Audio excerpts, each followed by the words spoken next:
This play is Joy Frickin Hates Her Dumb Stupid Room, a trapped little play for trapped little times by Sara Accuardi.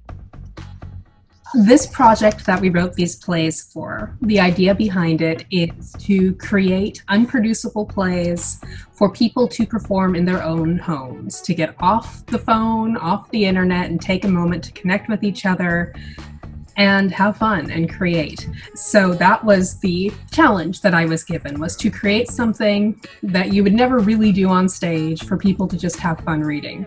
And one of the qualifications they gave was for it to be joyful. And at the time, this was assigned to me in early May, and it was really hard to be joyful about anything.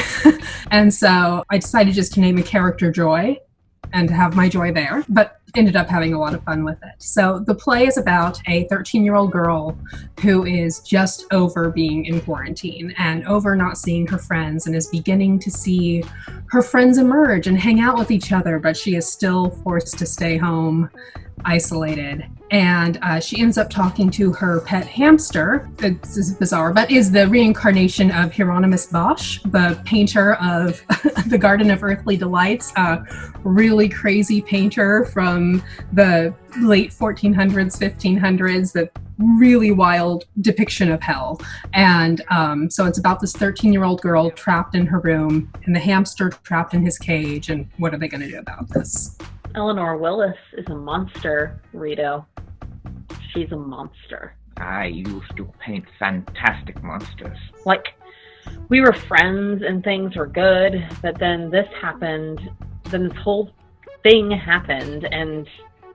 Demonic fish devouring humans whole, squat little feet gremlins, birds of melting flesh. And at first it was fine. We'd text and we'd talk and I'd feel a little less lonely. Oh, I miss my monsters. These two characters don't realize that they can connect with each other and hear each other. They believe they're in their own separate worlds, and then they realize they are not. And they both have their understanding of what hell is and would like to share that. Hell to the 13-year-old is being quarantined and because of COVID and seeing her friends on Snapchat hanging out together while she's stuck in her room. And hell to the hamster is, you know, being an incredible painter who is now a hamster in a cage.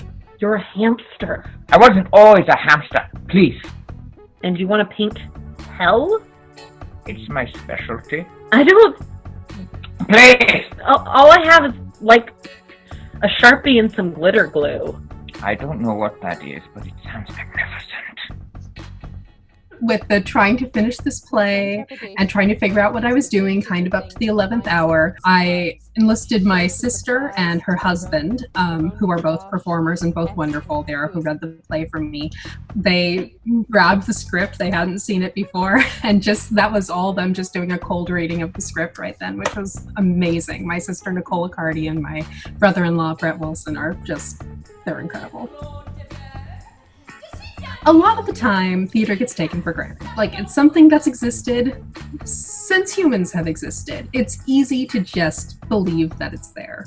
So right now, when we are threatened with them closing, I think that people are realizing that it leaves a big hole and people want to stand up and support. And it's been lovely to see how theaters have stood up to support artists and their community. Portland Center Stage, great example, opening their lobby for the protesters.